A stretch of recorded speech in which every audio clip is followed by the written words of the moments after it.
The guitar solo at the beginning, that was great. Of course, this is the War Report brought to you by TagMeADate.com, the first and only dating site for wrestling fans. And if you are a wrestling fan, you'll recognize that music. Well, if you're of a certain age.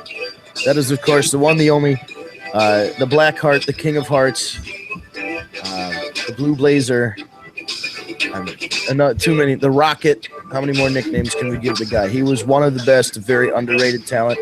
Owen Hart, 18 years ago today, Over the Edge 1999. It was a horrible day in pro wrestling. Terrible day in pro wrestling. So I remember it too, like it was yesterday. Yeah. Like I remember where I was, who I was watching it with at the time. I remember because I didn't watch, I didn't have the pay-per-view, and I was reading the forums, so I would keep refreshing, and they were just talking about it. We were in the living room, and the guy's mom, where we were at, she came running in the room like 5 minutes after the match and said, "Did something just happen? It's on the news that a wrestler's being rushed to the hospital." And because he died in the ambulance on the way, like he didn't die on impact. Right? Yeah. And, I think he might have. He either died either in the ring or on the way back, because he never. They work on you until you get to the hospital because they can't declare you dead. But he was. Well, and you know the thing that sucks, like for those of you that don't know the tragic story, he was going to make a grand entrance doing his old gimmick of the Blue Blazer, and he was going to do this thing where he flew in, and he thought he was hooked. He wasn't. He jumped and he died. And the thing is, when he came down, he actually hit the ring post. There's people that say if he would have landed in the ring, there's a chance that he might have still been alive. Whether or not he'd still been in a position to wrestle, God knows. But because he landed on the ring post from however many feet up, I mean, he was up in the ceiling. There was just no way. And you're right. I talk about somebody that was underrated. And some of the best moments were, him versus Brett and the brotherly feud and the Hart Foundation and the New Foundation and the Black Heart and him being with Yokozuna and just all these great. And not to say that they also say he was the biggest ribber in the back. I mean, he used to prank everybody, but it was always in great fun and everyone loved him. And he was just one of those guys. And it's a shame that, just imagine if he was still around today. Think about matches like AJ Styles, Owen Hart, things How like. old would Owen have been today? I want to look that up. Just a good call. He was born in when he died. Yeah, he was born May 7th, 1965, and passed away May the 23rd, 1999. 52. You could still get a couple matches out of him. Absolutely. We could have seen Owen versus Kurt Angle. In my head, I always think that if things went a different way, Owen would have had that Triple H / JBL spot on SmackDown, because he would have been the guy where, okay, he's not the John Cena muscly whatever going on USA Today guy, but he's the worker and he's a good promo and he's a solid hand who you can have carry a brand when you don't have one of those other guys around. So he would be, not that I'm not saying that he would be the main event guy, but he would be that like CM Punk kind of underdog guy, because he always was. That was his thing. With Brett and Owen, you were either a Big Brother fan because you were like a big brother and you liked to boss people around, or like you liked the underdog Owen because he was always getting pushed around by Brett. And I know that they heel turned that and they changed around a little bit, but it was a big brother little brother relationship. And there was, just like you had people who were Shawn or Brett, you have Owen or Brett people. And I can't listen. I've met Bret Hart. I've worked with shows with Bret Hart. I can't say a bad thing about him, so I'm not going to say like, oh, I like his dead brother better than him. That's just kind of a weird way to phrase it. But at this point, I think they've both reached that level of legend where it's like it's apples and oranges. Sure, Bret got more world titles, but if you look at the matches that Owen put on, they were just as good as Bret's. I mean, if he did have those opponents, if he got to really get and work with the guys that hit their stride in the mid 2000s, even like a young John Cena or a young Randy Orton, against Owen, and Owen's the veteran, and you've got the cocky Randy Orton like he did against Mick Foley. Or look who came in like months after he died: Kurt Angle, Chris Jericho, Chris Benoit, Eddie Guerrero, guys like that. And that's amazing that he just missed being a part of that, and that's like the biggest what if, one of the biggest what ifs in wrestling beyond like Magnum TA and the Von Erichs. Those are big question marks too. What would have happened if those things went a little differently? Would Ric Flair be as big if Magnum TA was got that title run that he was promised? Right. But for those of you who know me well, you'd know that Owen Hart was my favorite wrestler of all time. Oh yeah. And it struck me, it devastated me. I mean, obviously it devastated everyone as a fan, but especially for me. And it's weird too. I'm the big brother, yet I identified with the little brother. But I get the shadow. I've been Brett's shadow thing. Like the whole brother feud was great. I mean, shit. If it was me, this is just hindsight, I would have given him the world title in a transitional run when he was feuding with Brett. Yeah. Just give him like screw Bob. All right, Bob Backlund. No, give it to Owen for a couple of months, and But it was brilliant. Like Owen's performance in that Survivor Series match between Brett and Backlund, where he threw the towel in. Yeah. Oh my God. God. That was to throw in the towel. The acting in that was so amazing. And then like his when he brought out Yokozuna as his partner at WrestleMania 11 was like, oh man, that's awesome. I was so happy. Definitely. So Owen, I loved Owen and everything he did. When he became the Blackheart, not so much the Nation stuff. I did like the heel turn, but when he was feuding with like DX, I liked the 2-time Slammy Award winner. Oh, when he come out with the Slammy Award, and he would just hold both of them. Oh. And that's the thing about, you can go on the network and relive this stuff or go to old clips and relive it, but I mean, it's not the same, man. Wrestling is great. Let's not talk shit about anybody. 2017 wrestling is pretty good right now, but there was something about being in the middle of that era, watching those guys do something that we'd never seen before. They went from cartoon wrestling to the Attitude Era, and it was abrupt. It was really abrupt.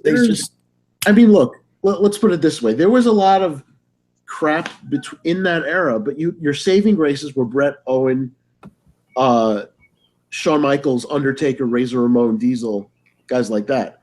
They always consistently put on good matches, and And that's the thing. We talk about it now like, oh man, look at that weird bad segment that they did in 1999 or something. Oh, that wouldn't get over today. But then look, you got the fucking Old Day, and you've got Seth Rollins getting sprayed with green slime and all this other goofy bullshit that they do now that's not going to hold up. You know what I mean? It's the exact same thing where you're going to look back at it 10 years later or 20 years later and go, oh, that was silly. It's like, yeah, everything in its time, it wasn't silly. A lot of that Jerry Springer stuff was not. You may have had Mantar, okay, but you had but you had your Brett and Owen Hart. You had guys like that. Mantar. Man Mountain Rock. What about that guy? Man Mountain Rock. I was just gonna say Man Mountain Rock with the WWF guitar. Oh. I forgot about that dude. Oh my God. Of course you did. Do you guys know why he got fired? Did you ever hear this story? You should look it up. All right. So here's the deal.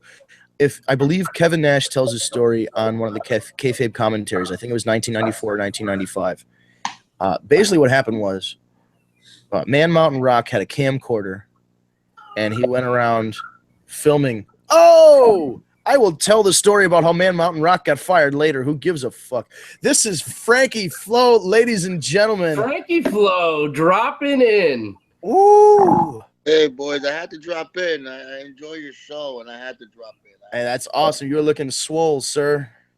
Yeah, well, I cheated. I just got out the gym. So there you go. You get your pump in. That's all right.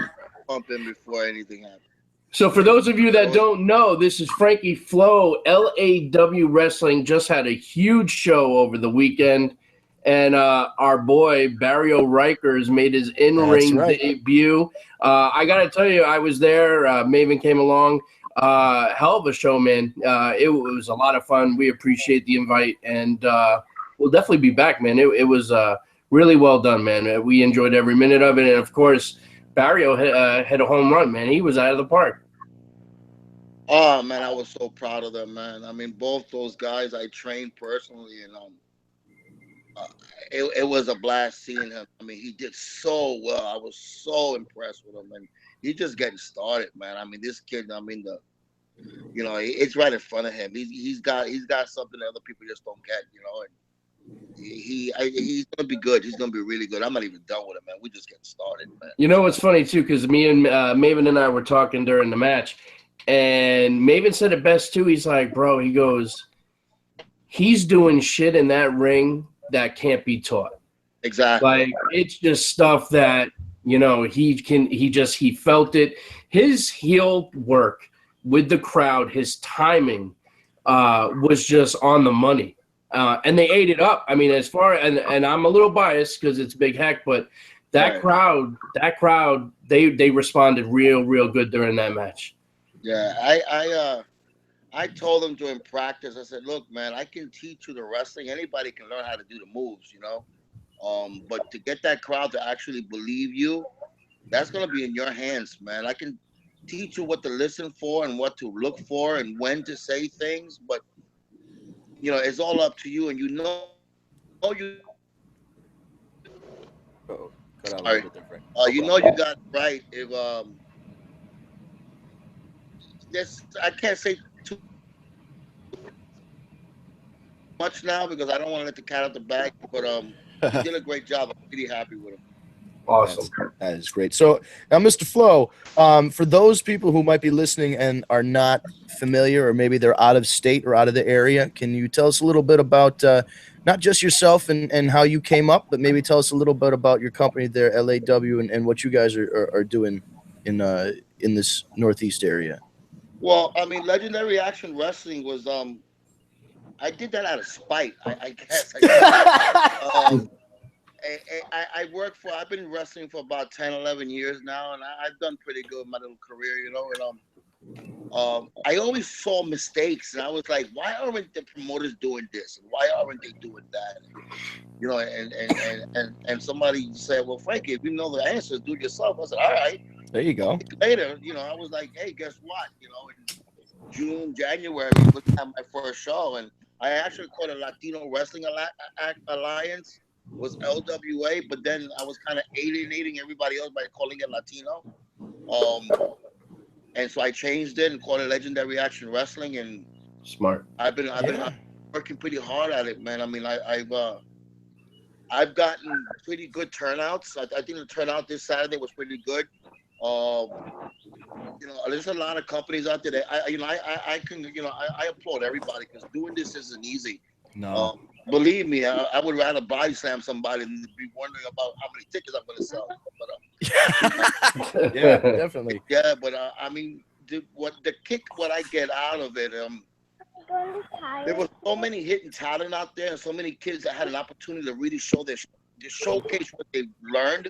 But the promoters kind of throw you in the ring and go, "Okay, here's your match, go for it," and you get what you get, and I take everybody individually. I go over their matches in the back and I train with them and I tell them do this and do that and don't do this and don't do that and do me a favor. If this guy threw a clothesline, if you throw a clothesline, I'm going to hit you with a chair when you get back here. So I get a kick out putting it on paper than see it come alive.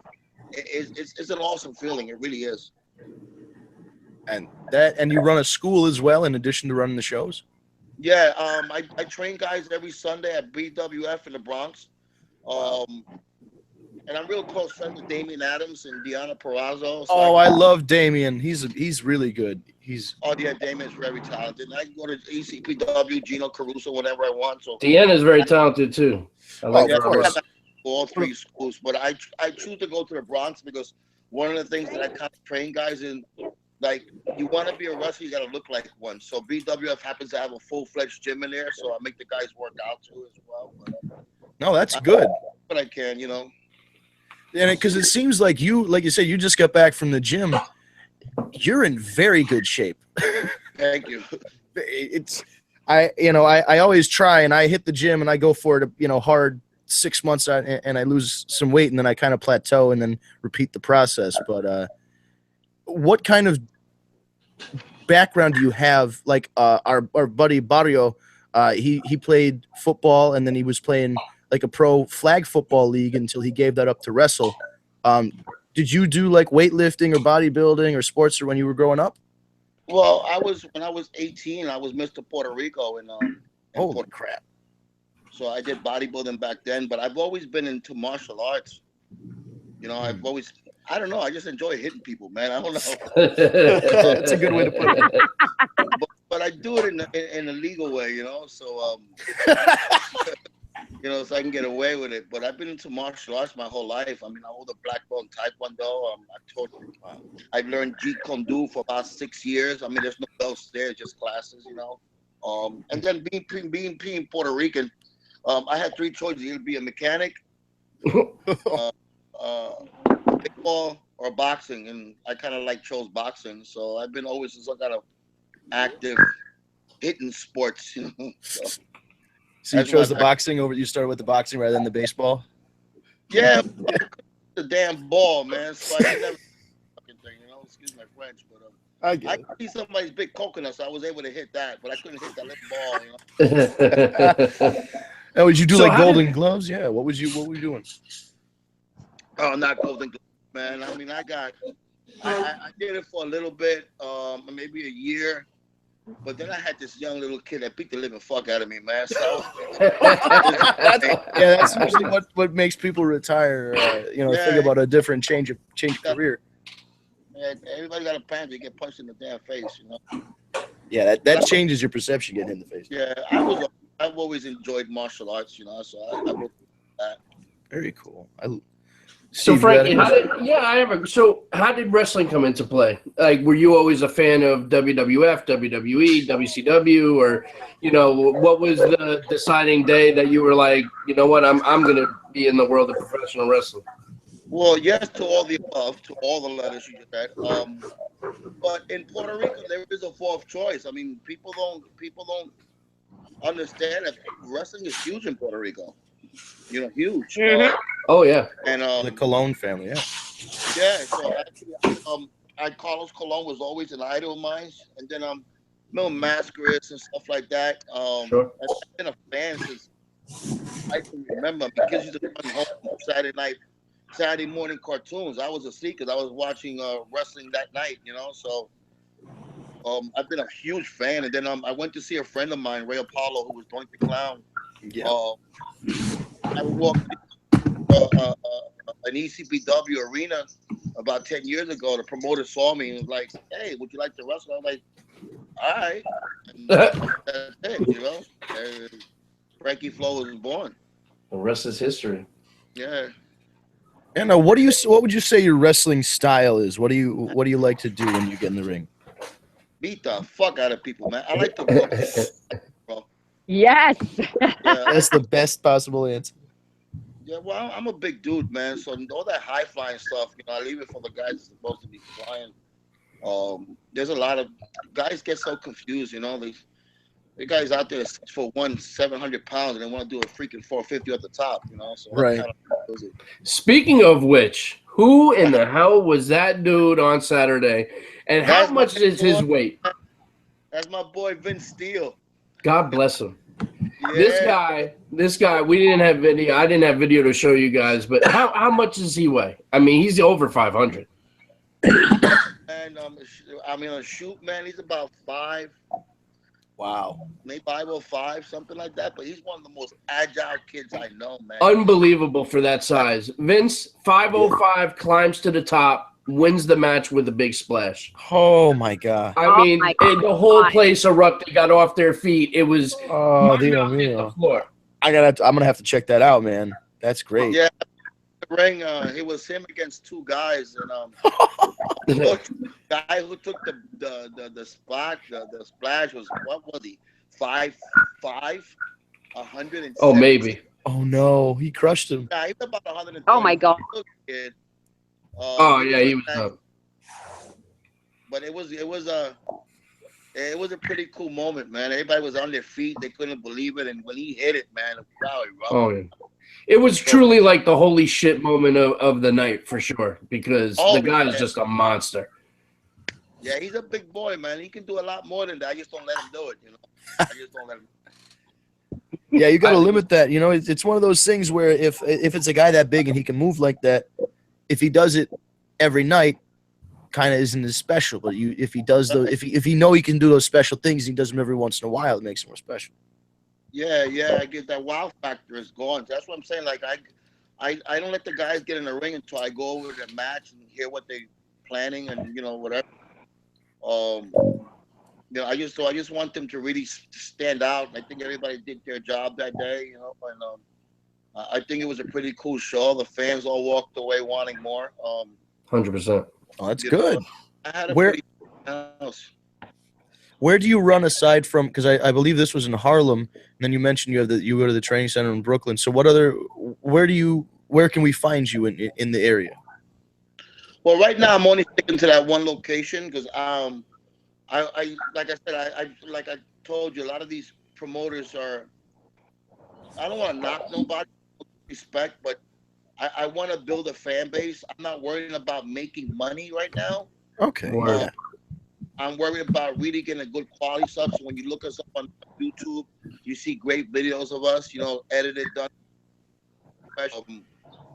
We got our website up, real professional. I'm taking my time with it. I want to build something really good. So right now we stick to Spanish. Like the next date for us will be August 19th.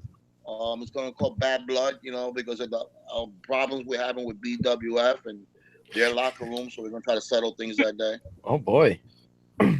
Yeah. That sounds like a good. Who do you have on your side fighting the good fight for you? Well, once that 6'5" monster, without a doubt. Well, there you go. That's the whole one-man army right there. Jeez. Yeah, but I don't want it to cat out the bag because there's going to be kind of some alliances that people never expected to see. So it's going to be pretty cool. Nice. Now you are. I discussed this last week with Barrio, but you have a group in there that I work with sometimes, Dan the Man and Team Shazam, and I've known Dan probably about 9-10 years now, and I put him over big last week because he's a great guy. It was nice of him because you made the decision I'm sure to put Barrio in with Shazam. Yeah, and Dan was very, and I talked to him privately about it too. Just he was very welcoming to my boy Heck, who is brand new to the business. 6 months, a year in, he could just say, no, I don't want this guy in my group. This is going to kill my heat. Why am I going to have this big guy in there getting all the heat? And I'm just, I'm smaller than him. He took him in and he made it work. So. Yeah, man, I love that the whole Team Shazam concept. I like it because I feel like there's some different places you can go with it. You don't necessarily have you can go heel with it like he's been doing, but I think he could take that act and go babyface with just a few changes too. What I do with them is countless stuff. I keep adding to, like now they got their personal ring announcer. They got their private bodyguard, which is Hector, Barrio Rikers. There's some surprises coming down the pike. The guys trust me. Me and Dan, man, we've been our number one rivalries, and we wrestled each other so many damn times that we didn't even have to talk anymore, So. That's where you can just pick that match without saying anything. Yeah, so he trusts me. All the guys in the back know that when I write these stories and I put these shows together, that I got everybody's best interest in mind, and it's all about making these fans happy. I've been lucky. I got a great locker room, man. These guys all listen. They're all professionals, and they take guidance pretty good. So I'm very, very lucky with that. You really do have some good talent on that roster. I got to see it firsthand, and I was very impressed. And some of the guys I didn't know, some of them have blessed me and supported Take Me a Date, and so I've known them through that. Jason Carrion opened up the show. Oh, really? Yeah, and that was, I didn't get to chance to talk to him, unfortunately, but Jason and I have done some work together. He actually did a video package for Tag Me a Date, and he's been a friend of mine for a while, and it was very cool to see him open the show. Does he work a lot with LAW, or was this first time? That was his very first match. I got so much plans for that kid because he's a good-looking boy. He's in great physical shape.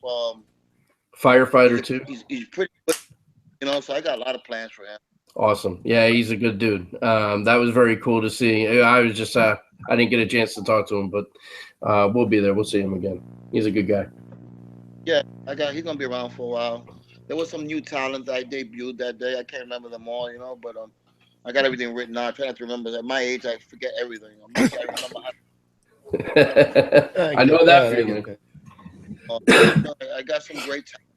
Really blessed, That's great. I never I was missing. I got MK Law, who couldn't make it that day, and then my son, the Zombie King Jr. Flow. I mean, if you haven't seen him yet, look him up, man. My kid is amazing. See, now I've heard that you had a son, and I heard that he wrestled. But I'm not really from the area. I'm gonna have to look this all up on YouTube. But tell me a little bit about that. That's awesome. That first of all, that your son's following your footsteps. Very, very cool. So, what is it?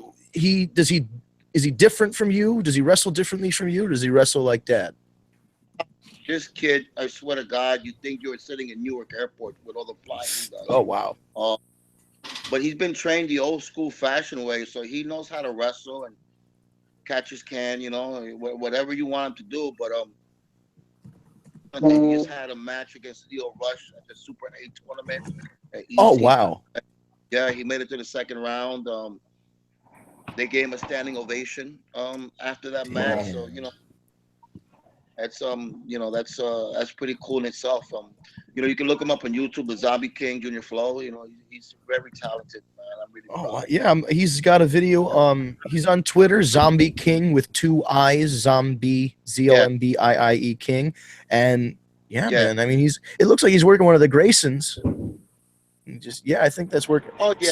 See, you guys, I know a lot of the guys, but I'm just not from. I work the other part of New York, Fishkill and Newburgh and all that stuff. Because it seems like you guys know he wrestled Bandito, and I knew Bandito up before he went and got signed to NXT. Oh man, we was 2-time tag team champions together, and this is a small world. This wrestling. Wow. Yeah, Bandito. Talk about another good guy. Bandito is awesome. I'm so happy for him. So proud of him. He gets to referee all those matches with the hot women. He always wrestles the women's matches. I'm so jealous of him. Oh my God. He must be really good friends with the writers up there. So. That's right. You made friends with somebody to get all the women's matches, right? Oh man. Now, do you have any other? Do you have any other children that might be wrestling or have been interested in starting to wrestle? My other kids not interested in that. It's just Junior's the only one that that's awesome. Followed in my footsteps. He's the one that actually got me into wrestling. He pushed me into it because I'm not gonna say my age, but I ain't no young chicken anymore. You ain't no young hen, But right. He dared me, Dad, do it, and I did it. And then like maybe 3-4 years later, he tried it. That's amazing. That's awesome. Pounds on him, so. Yeah, I was gonna say it looks like he's a a smaller version of you, hence Junior Flow. I mean, it's like they just shrunk you down a little bit and changed your tattoos around. He's jacked too. Yeah, he's a gym rat. We train differently. I train with weights. He trains calisthenics and stuff like that. You can see him on his Instagram with the crazy stuff he does. Like all the CrossFit kind of stuff? Yeah. Oh, wow. Ups and all that human flag stuff and planks and Dad tries. You lift the ball, you pull yourself on a bar. I'll just bend it when you finish. I got you. That's right. So you guys had talked about some talent at your shows that you're saying is up and coming talent and guys that'll have some impact hopefully going forward in the wrestling business, especially in your company. But is there anybody, because I know we've mentioned a few people, are there anybody that we've left out, or somebody that you want to mention from LAW that really is going to be lighting the world on fire? Sebastian Cage, he came to Dynamite Division champion that night. Very talented man, really great aerial wrestler. I just got to get him in the gym. I'm gonna start training him in the gym, put a little bit of size on him. But he's a really talented kid, man. And, he's one to keep an eye on.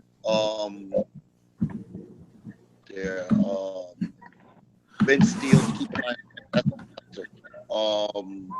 Of course, our boy Barrio. I got a lot of molding with him, man. He's like an empty piece of clay I'm gonna mold together. He's already like half there, I'm like 25%. Wait till I'm done with him, man. He's gonna be amazing. And Sam Shields. Everybody knows Sam Shields for the Midnight Sensation. Yep. Yeah. The ring announcer. She's training right now. She's a very good looking young girl, so she's gonna do a lot of things to it. That's pretty great that she's the ring announcer is starting to train. That's very cool. Yeah, she's training. She's not training with me, but she's out there training. So she's great. I know she is. Now you've wrestled for a while now, and you have this. You help train people, and you said you see something in a guy like Barrio, and you say you can mold him. When you look at somebody who's coming in, for anybody who wants to maybe break into the wrestling business, what do you as a trainer look for when you see somebody who says, I want to do this? What steps should I take? I see how they are individual, because a lot of this stuff you can teach. The wrestling, the in-ring wrestling, I can teach you to do anything. There's just things you can't teach. It's the attitude, really. There's a lot of kids out there who just, I don't know, man. They've had 3 matches, they've had one name, and all of a sudden they're the next best thing to the sliced bread, and it kills me with these kids. They walk into locker rooms, they think they deserve something, and so I look at their attitude, their humbleness. They I don't want to deal with somebody who's got a bigger ego than me, and mine's pretty big. So well, you earn the ego. You got to earn it. That's right. Got to earn it. Earn it. Nothing's given to you. Respect is earned, not given. Amen. And some of these kids don't. Hey, look, man. To this day, I'm still putting up rings. I still put out chairs. I still go out there and push the show. And I tell the guys, we're independent wrestling. We don't have the luxury of radio time and all that. And we're trying to get to those levels right now. It's all about you promoting yourself, make yourself a commodity, and not easy. Show up to wrestle, what I call weekend warriors. They show up on Saturday, want to wrestle, then they go home. You don't hear from them again until the next wrestling show. Then they get not training and practice. Get beat up and wonder why then they quit. Yeah, you're right. It is an attitude thing. They gotta have the right attitude for committing to this. It's a commitment. It's like anything else in life. It's a commitment. It's not a weekend warrior thing. A lot of people do that thing, be a weekend warrior. But really, if you're invested in it and you want to pursue it, you have to be all in or all out. You have to be ready for anything. It's all about the show. It's not about you. It's about the show itself. Whether you're working for an independent company, working for the big dogs in the business, like the WWE, it's all about the show. That's it. The wheel with it without you, so you can make yourself a huge name. That's great and everything. But if you got nowhere to showcase your talent, then what are you gonna do? Go to UFC and get beat up twice? It's pretty much your option. Yeah, you don't got much option, But I just tell the guys, man, stay humble. Keep your mind open and worry about the show. Get the show over. And believe me, everything will fall into place. Don't rush it. Don't rush it. A lot of guys want to rush it. Well, and that's just it too. I mean, it's 100% because as the shows get better and better and better, you're going to get more butts in the seats. More people are going to be talking. It spreads like wildfire, and before you know it, you're a big dog. This is independent wrestling now. Every company is a small fish in a very big pond. And, exactly. You got to have that something. And I think you're on the right track. I mean, you're doing it the right way. You're doing it, with the right attitude. And you carved out a niche. You've found, When I did my first show, I had 50 people in the audience, And I've you been had in the that building. motivation to keep going, too. Yeah, I mean, you just can't give up. I created some of my own guys, people that you really don't see anywhere else. I put certain people together because I knew they made a good mix, and, I had to find a niche and find out what works and what doesn't work. I mean, you see things every weekend. I mean, when you look at these shows every weekend, like, what's the difference between all of them? It's kind of all the same mode, they got to find their niche and they got to stick to that thing and find their fan base, and work at it. Don't give up. Just because your first show failed doesn't mean your second one's going to fail. You got to keep working harder. I mean, I think we had about 420 people in the building that day. I mean, maybe more. Wow, that's awesome. And the thing is, That's great. it was no disrespect, but all my guys, there was really no name in the building. I mean, Maven came to do the autograph, and I appreciate that. And it was great to see him there. But they came to see those guys that are there busting their hump, and my boys did a great job. I'm so proud of them, and it was a great show. And we're coming back August 19th. I hope we can just same thing all over again. Yeah, for sure. That's the idea that you're bringing to this, and because a lot of shows do, and it makes sense to have like a headliner, former WWE or an Impact TNA guy or whatever on the show, because that does draw people in. But it seems like you found a way organically. Right. You built, as you said, 50 people to 400 people, and you found a way to do that with your local guys, and you got a buzz going about it wasn't about, Hacksaw Jim Duggan's coming in or something. It is your guys, and it's Frankie Flo, or it's Junior, or it's Baggio, or it's Vince, or it's one of those other guys that we mentioned. That to me is actually pretty amazing, because I don't see that a lot. Usually the shows have a headliner of some capacity from Lucha Underground or whatever, but Right. that's really encouraging, because as Steve said, there's so much independent wrestling out there. Right. There's also an opportunity to go viral, like just weird stuff, like when Joey Ryan had that thing where he was hip tossing people with his dick, like that went viral and people watched it. Millions of people watched it. So you could have something goofy or something, a cool spot from your match go viral, and the next thing you know, you've got 100,000 eyes on your product. So it's the risk of independent wrestling today, but it's also very, very exciting that you can share this stuff. Maybe somebody doesn't see one thing, but there could be another clip or a photo or whatever that goes viral, and you've got all kinds of people paying attention to your product. Yeah, like a 6'1", 500-pound guy jumping up the top rope. Yeah, that's. I'm sure that will get a lot of. That's going to get a lot of views for sure. I'll watch it at least 5 times just to see what happens. Yeah, got that on camera. We got a hell of a view. So, but speaking of me, see if I can get him in the ring. Barry O'Riker thinks he can beat him. I don't think so. Ooh. We can work something. Oh my God, that's a challenge. I like that. I want to appreciate it, man. I'm actually going to go train someone now. Cool. I want to thank you guys, man. It was so cool to have you guys there. I want to get your opinion on how you guys thought of the show, and I appreciate you guys being there, bringing Maven, and you guys, welcome to any one of my shows whenever you guys feel like it. I really appreciate it.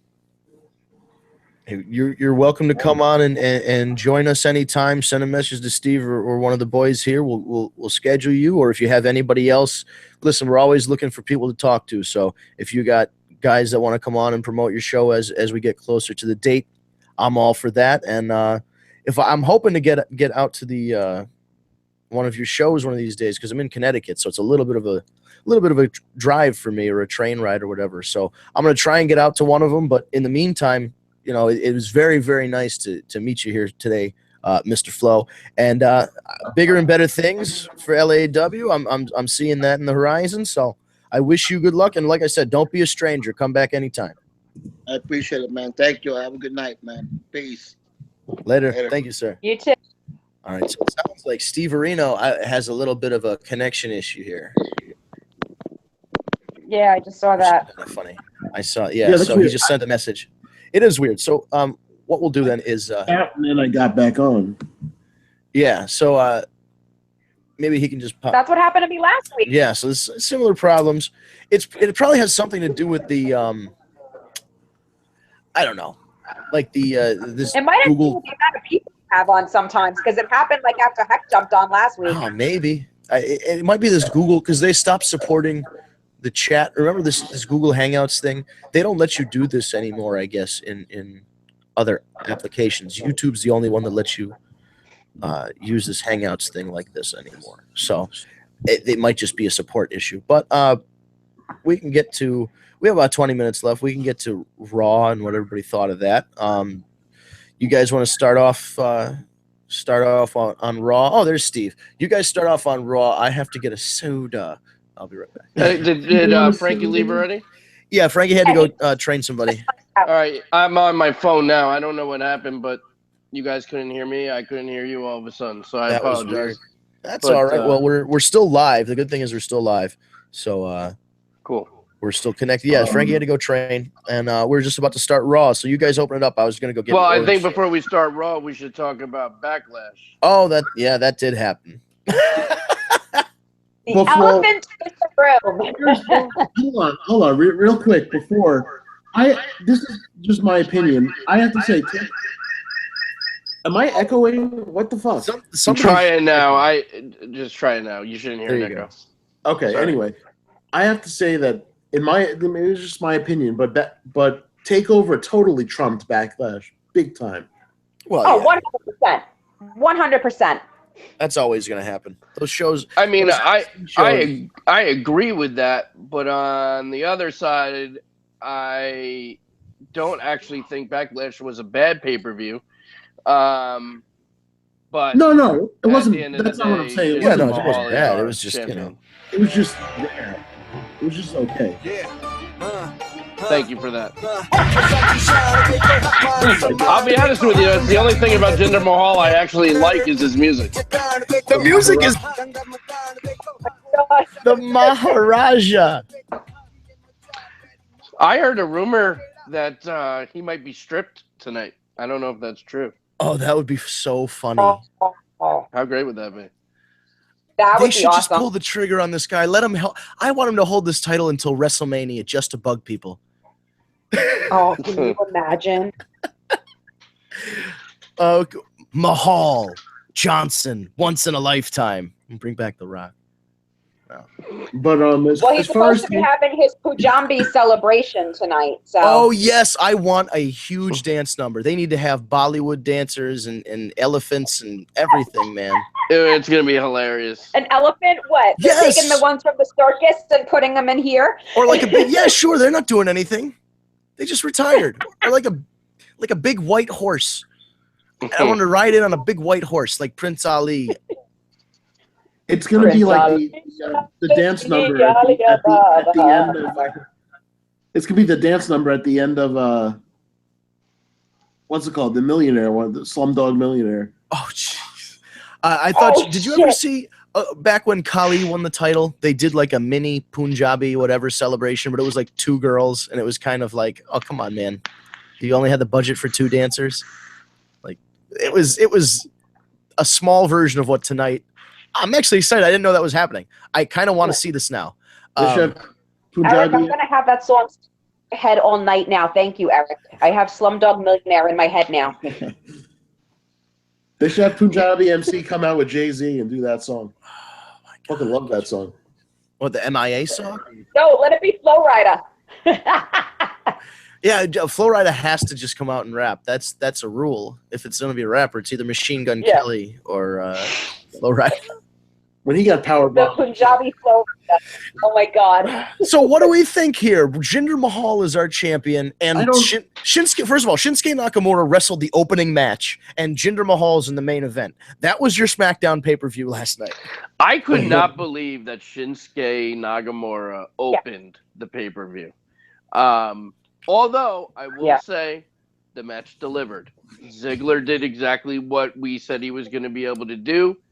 Shinsuke did his thing. I thought it was a great match, start to finish. Obviously, we all knew Shinsuke was going to win. I mean, but Yeah. but I thought it was very well done. I enjoyed the match 100%. Kevin Owens, AJ Styles was phenomenal. No pun intended. No pun intended. But yeah, I don't think there was one bad thing I could say about that match at all. So those two matches right there for me made it a pretty decent pay-per-view. What else is really worth the women's thing? I was surprised. I think most of us got that wrong. I think. Yeah. I think we all picked Team Charlotte. No, Eric picked the welcoming committee. Oh, he did. Wow. But see, Look at Eric. Eric. I picked them because that.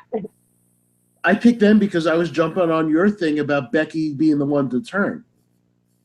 Oh. Yeah, when it was just oh look, Becky eats another loss. Oh hey. Because I felt like she was in the week she was been acting like way too babyface, so it's so obvious that. Oh, and then maybe she will turn tonight. That would be interesting. Like that. Yeah. That was the last straw. Yeah. Because then we could do Becky Charlotte all over again. Although she is the one that tapped switched out, but still. Well, but I'm also hearing she got left in the ring. But I'm also hearing that officials backstage are not necessarily very happy with the Charlotte face turn, and that they're gonna probably turn her back to being heel. And if they're gonna do that, how can they turn Becky also? Right. That's true too. Because you're not gonna have. You're not gonna have any face left. On that women's roster, running the whole ship by herself. Right? There's only so much black lights and shaking your ass can accomplish in this division. Yeah. Not to knock her. She's a very good performer. Listen, she's a good wrestler. She's very improved. But I'm saying, they spend about the rear view anytime. They spend there you go. They spend about 5 minutes zooming in on her ass during her segments. So it's not me. This is what they're doing. They're turning black lights on. They're having her wear white pants, and then they zoom in on her butt. That's just what they do. All I'm gonna say is this: I can't wait to see how they recreate that entrance in the next video game.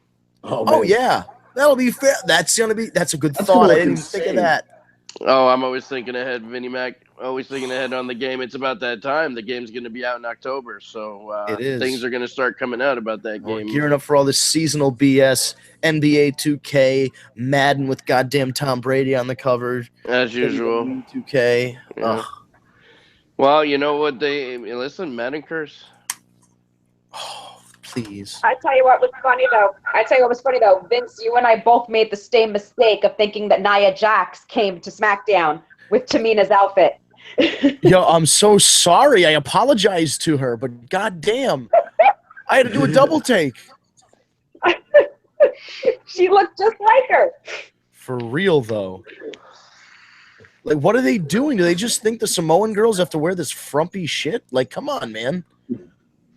Yeah, it's pretty fucking bad. But yeah, so I don't know. I think Backlash overall, I think was pretty decent. Listen, Jinder won. I think deep down we all had a feeling that was going to happen. I still can't believe it. But you know what? From a business standpoint, we know why they did it, right? And for shock value, there were expressions in that crowd that mirrored when the Undertaker lost at Mania. Oh, absolutely. So from a shock value, people were it was a holy shit moment. And, they should have cut to Ms. Girl in the audience. They had a little Ms. Girl, but instead it was this boy in a red T-shirt. Yep. And he just put his head down in between his hands. So he was mad. Yeah. What about Virgil's tweet? Yeah, so what was that about? I didn't take the time to That's read it. But what did he say now? I heard it was racist. He said, I just saw Jinder Mahal at 7-Eleven a couple hours ago giving me a Slurpee. Now he's the fucking champion. Yep. That's exactly pretty funny. Pretty much. The backlash he got, somebody tweeted him, dude, what are you talking about? I just saw you on the corner at Times Square selling your fucking T-shirt. He just Also needed, true. How do you he just respond needed to fuck that? money. Didn't. Fuck money. Didn't. No comeback to that. Of course, Yeah, there's no what- comeback. what's he All gonna right, say? so I got to show you guys something since we're all WWE fans here. I got to share my screen here. Desktop 1. All right, so check this out. This is very cool. They're coming out with a new line of Funko Pops. They just announced them today. They've got Sasha. They've got the Iron Sheik. That's awesome. Oh, my Cheeky God. baby. They've got the $1 Million Man. Chris Jericho with the list and the scarf. That's awesome. And an Enzo and Big Cass 2-pack. That's genius. I have to buy all of these, and I still haven't gotten AJ and Finn, who just came out, and Goldberg just came out. Look Oh, at I'm that behind. girl. What's Hey, listen, not to change Yeah. the subject, but since you brought them up, this is something I wanted to discuss with you guys, and we're running out of time. Right. So Raw last night, Enzo is taken out, right, in that backstage segment. They find him unconscious. They're going to find out who does it. Cass looks at Angle and says, "You better find out who it is before I do," kind of thing. Did anyone start to get the feeling like we've seen this before? And Yep, and it was Big this Cass is that did it. this is the beginning of the end of Big Cass and Enzo. No, I actually just saw something. Somebody on Facebook just said that the Revival did it. And I don't know how they know that. But this guy who posts a lot of wrestling stuff, his name is Rob Trotter. Hi, Rob. He's It from could England. just be speculation. It though, could right? just be speculation. It very well could just be speculation. I would be okay with it being the Revival, because I really don't want them to split up Enzo and Cass, because I'm afraid that Enzo will just fall away into the cracks. I don't think either of them are good enough on their own. If Cass had a mouthpiece,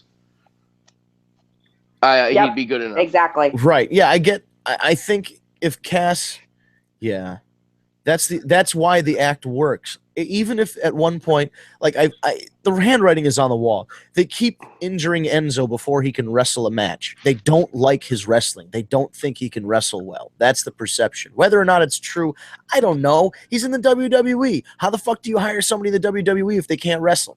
You know? Right. So, Really? you know, in theory. So, of course, that's always with an asterisk. But, you know, it feels like, here's my thought. If they keep injuring him every time before they go out and wrestle these matches, eventually they're just going to go, oh, he's too injured to compete. He's going to have to be a manager, blah, blah, blah, and do that. We, you know, maybe pull a little bit from reality like with Daniel Bryan and be like, we can't have you go out there and get injured again. And then have that be like a story, like the Revival injured him so much that he is a liability. He cannot wrestle, and now he has to manage. I don't know, some shit like that. It just seems like they're phasing out the in-ring Enzo. It's just that if that's the case, then keep Enzo as Cass's manager, though. He needs to be that little yappy chihuahua around Cass that antagonizes his opponents. The Jimmy Hart. Yeah, exactly. He could be the smack talking Skywalker, Jimmy Hart. A heel, them being heels would actually probably be funny, like better than because the babyface thing is kind of the same, and the heel thing, if they're looking for reactions and getting people to boo them, it's a whole different They game. can change it up and still be entertaining. Absolutely. Uh-huh. I think they need to keep them together. Yeah. I think the act only works together. So babyface or heel, just keep them together. That's what I'm saying. Ultimately, it should be together. Even if Enzo can't wrestle, they still need to be together. And bring back Carmella for shit's I sake. agree. Bring Ellsworth with him. Who gives a shit? He can be like their little buddy. Oh, God. But Carmella, like, I hate that they mess with these fucking people and put Ellsworth is holding her back. their girlfriend on a different show. Like, or your wife. Like, Dean Ambrose is split up from Renee now. Like, the shit, man. They're married. Like, could you maybe help them save on travel costs? I don't know. But, why would you be against Ellsworth being like, could you imagine they're doing the whole thing and Enzo's in the middle of trying to talk and then Ellsworth just grabs Mike, goes, and you can't teach that. And they all just kind of look at him like, what the hell are you doing? And then Ron Simmons walks in and goes, damn. Damn. Real quick before we start to end this journey. Going back to Takeover for a sec. The match of the night. I mean, and the ladder match. Believe me, it impressed me a lot. I didn't think Authors of Pain would put on that great of a match with the ladder, but they did. That was an insane match. But to me, match of the night was the UK. UK. Unbelievable match. Absolutely. Unbelievable. And like these guys are they're so young yet so talented. But the problem I have is that Pete Dunne looks like this fucking like pimply teenager with his. I don't know. I just can't take him seriously with his face. But he's an incredible wrestler.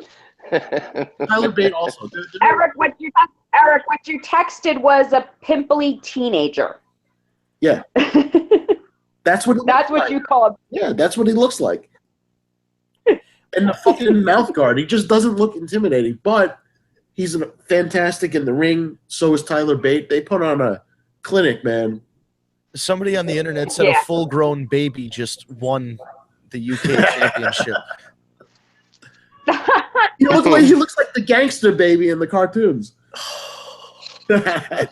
Tyler Bate, I'm so glad he grew some facial hair because he just looked like a little boy in his underwear last time. Someone told me he looked like a child molester with the. There was a picture when he first won the title. They had Finley on one side and Regal on the other, and they were putting the belt around his waist, and it looked like two grown men putting this thing around a naked little boy because the belt completely covered his midsection. But did you see this guy's legs, though? My God. Oh, my God. He's Quadzilla, yeah.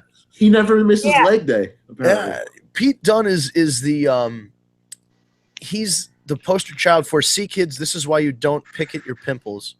So maybe, like, he's like the opposite of the Proactive commercials with Justin Bieber where he's like, hey, you should do Proactive. He's like, hey, Mike, don't do this, right? Like if he had a full beard, it might be better. I don't know, because here's the thing: he might not be able to grow it. This is my question because in England in the Indies, it's Tyler Bate and Dunn and this one other guy whose name I can't remember right now. What is and it's Mustache Mountain, and they have this whole fucking gimmick British strong style Mustache Mountain. He's the only one in the group without facial hair, so I think maybe he just can't grow it. Kind of like ZZ Top, Frank Beard is the only one without a beard. Exactly. I like his style. Like they dress up in like 19th century British gangster clothing. Like when they're in street clothes, like when Pete Dunne like slicks his hair back and wears like an overcoat and a button-up shirt, he looks like he should be taking a mug shot in like 1873. Like he's got that look to him. But yeah, it is. I don't know what it is. Maybe it's the singlet. there's something.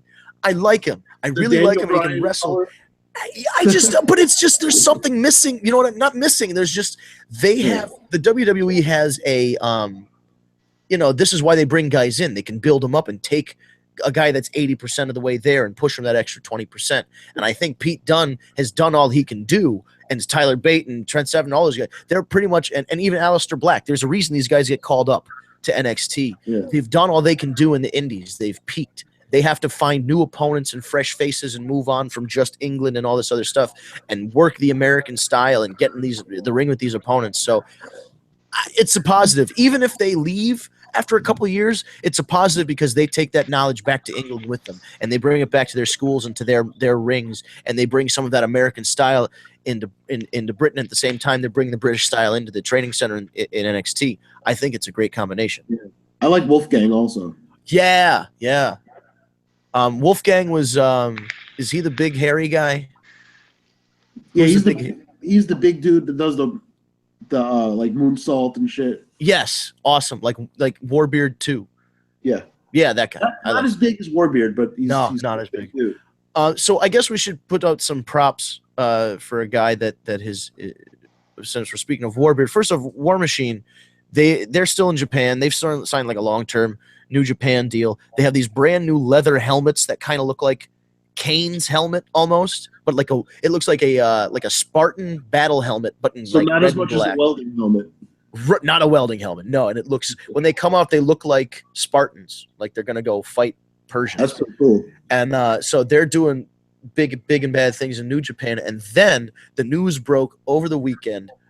our boy Flip Gordon signed an exclusive, which I gotta have a little caveat here in a second. I'm happy for him, but Flip Gordon signed an exclusive contract with Ring of Honor. Yeah. So no more NEW.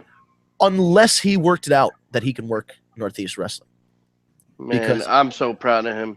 I'm very happy for him. But the issue, like, not an issue. This is public knowledge. Hunter, Delirious, whatever you want to call him, comes to Northeast Wrestling shows because of our relationship with Ring of Honor. We book a lot of Ring of Honor guys and vice versa. Hunter came to a show in Pennsylvania a couple weeks ago, and he watched Flip's match. He sat out with Vinny and Matt, and they watched Flip's match together. And then Flip wrestled like one match on TV.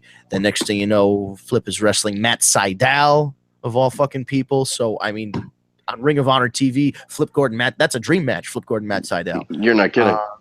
And from there, it just rolled in a couple weeks later, boom, exclusive contract. So, A, very happy for him. B, I'm hoping that our working relationship with Ring of Honor is strong enough to where they can trust us to use Flip the right way and not get him injured or make him look bad in a way that, you know, will make it a negative for them to have him on television. I hope that they have the trust in us to share that talent. I mean, you guys have worked with them for so long. I can't see that they wouldn't have that trust and faith in Lombardi and Northeast Wrestling. But you never know. You never know. That's the thing about wrestling. The wrestling business, that's the saying. You never know. But I would hope, just because, like I said, our relationship is so good, I think I'm not worried right now. I will know a lot more on Friday, and then I will feel better, and I can breathe. But I'm like 25% of the way concerned. I just, you know, he's my friend. I like hanging out with him. I want to see him on the weekends and shit, man. I'm glad he's working other places, but I mean, still want to. He's one of our boys. He's our king of Bethany. He's wrestled Jushin Liger and all kinds of people for us. So I want him to stick around. But congratulations to him for this is huge for him because he's from Montana. I don't know if you know this, not a lot of shit happens in Montana. He made the front page of his local newspaper over the weekend. They treat him like a celebrity. It's awesome. He is a celebrity. Why don't you treat him like a celebrity? He's a fucking celebrity. But it's just great that he's getting that recognition after awesome. 2 or 3 years. So it is a little after 8. We went into overtime. We might have missed Jinder Mahal's celebration. I'm going to have to catch it on YouTube. But anything else we should do before we sign off? I just one more quick thing. I want to plead to the entire world that we all need to boycott Anthem, Impact, TNA, whatever the fuck they're calling themselves, the Owl, whatever. I did long ago. Stop watching if you're still watching. Stop buying merchandise if you are. Stop going to live shows and boycott until they drop this whole ridiculous bullshit and keeping the broken Hardys away from the universe. And it's selfish. And at this point, it's just petty. Let it go. You're only hurting the fans, nobody else. And it's ridiculous at this point. And I feel like if people start really voicing themselves, that maybe they'll wake up and realize they're just being petty and this whole thing can go away and we could all get what we want, and that is the broken Hardys in the WWE. Okay, so here's the deal. I am going to take about as impartial as a position as I can as somebody who would eventually like to get a job in television. And I certainly believe you are entitled to your opinion. I will defend your right to do so. And if you choose to boycott Impact Wrestling, please, that is your choice. I'm going to be a little more diplomatic and just say, hey, maybe it'll all work out in court. But no, seriously, I haven't watched actually Impact. I haven't watched it in a long time before because the Hardys drew me in, and then that's it, man. I don't know. But and they lost Mikey B and Maria. They're gone. All my friends are gone. So why am I going to watch? Joe's not there no more. AJ's not there. Anyway, Rebby Hardy's Twitter. I'll read it because she updated as of a minute ago. So I'm just going to go back 15 minutes and read you the last couple tweets. Rebby says, "Get ready for more BS, guys." PW Insider reports Impact Wrestling releases log of communications over broken Hardys. Rebby says inaccurate. Our attorney bills say otherwise and can act as a cute little log too. What are they trying to prove and who? Then she says, y'all are a joke in all caps. And in that aspect alone, you already lost, again in all caps. But we can and will make the L official, my dude. And then she tags Anthem owner Ed Nordholm. And then she puts the hashtag no cred Ed. Then she says, long story short, TNA tried a literal sales pitch on WWE regarding the broken gimmick, which isn't legally theirs. And WWE said, LOL, yeah, no thanks. Anthem is mad because WWE didn't fall for their offensive money grab. That type of business, in quotes, is right on par with the Jeff Jarrett gold scam. And she tags Jeff Jarrett. She's a fucking savage. And then she says, because it's all coming out in court, honey, from the attorneys we hired back in March. Where are those logs? And then she puts up a picture of an unicorn shitting out a rainbow. I love her. She's and you might want to try spamming dirt sheets with the actual final version of that contract if you're going to break confidentiality. But hey, that's cool. Something else will add to the list of offenses. Thanks. She's on a fucking roll. We should stop the show and just watch her Twitter for the rest of the night. Forget SmackDown. Well, a funny story real quick. She almost, this proves how batshit crazy she can be sometimes, and I love her, but I also love how crazy she is. She almost got into it with Tyler Breeze because she saw that someone named Gorgeous was following I saw that. Hardy. That was so fucking holy shit. That was hilarious. And she was like very serious too. She's like, I'm about to whoop a bitch's ass. Like, Yeah, you were. It was Tyler Breeze. She must have been so relieved when it was a dude or had a lot of questions. Man. All right. Aside from boycotting a wrestling promotion, what else do you want to close out with there, Steve? I'm pretty good. That's listen, take me a date. No joke. I mean, we're averaging 1,000 signups a week right now.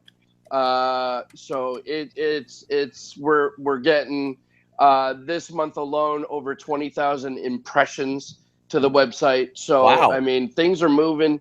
So jump on board. Yeah, impressions. So jump on board, join the revolution. It's only bigger and better than ever.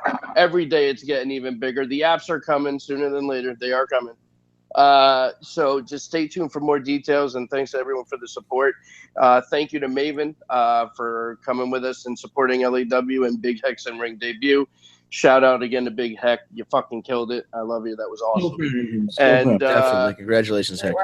And yeah, that's pretty much what I got.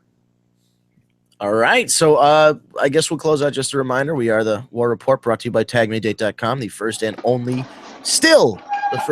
dating site for wrestling fans, where you can find your tag team partner and have a tag team match and wrestle all night. Oh, boy. With a roster of over 20,000, probably more now. I always say 20,000. I'm sure it's growing like McDonald's every week with that burger counter. So I'm going to say like 25,000 superstars and divas where you can find your dream match. See what I did there? Sign up for TagMeADate.com. It is free, and it is just for wrestling fans. You don't have to scroll through all the other crap. You already know him or her shares your passion for pro wrestling. It's a unique situation because wrestling fans are very passionate. What was that, Eric? Cuts out the middleman. Yeah, it definitely does.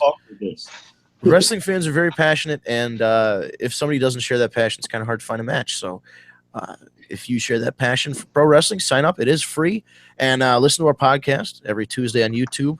Go to youtube.com, type in Tag Me a Date in the search bar. Tag Me a Date is all one word, no spaces. Tag Me a Date, very simple. You put it all together, you can see our Tag Me a Date channel. You can subscribe, hit the little bell, and you can get alerts for our next shows. You can see our schedule for upcoming shows, which, again, we go live every Tuesday evening, 7 p.m. on the Eastern Dial. So you can adjust your clocks as necessary to find out what time you can listen to us live. Or, again, you can just go to the Tag Me a Date channel and listen to our archive of shows. Thank you again for listening. We'll catch you next Tuesday. And I hope by the time we see you next Tuesday, you've signed up for TagMeADate.com. See you next week.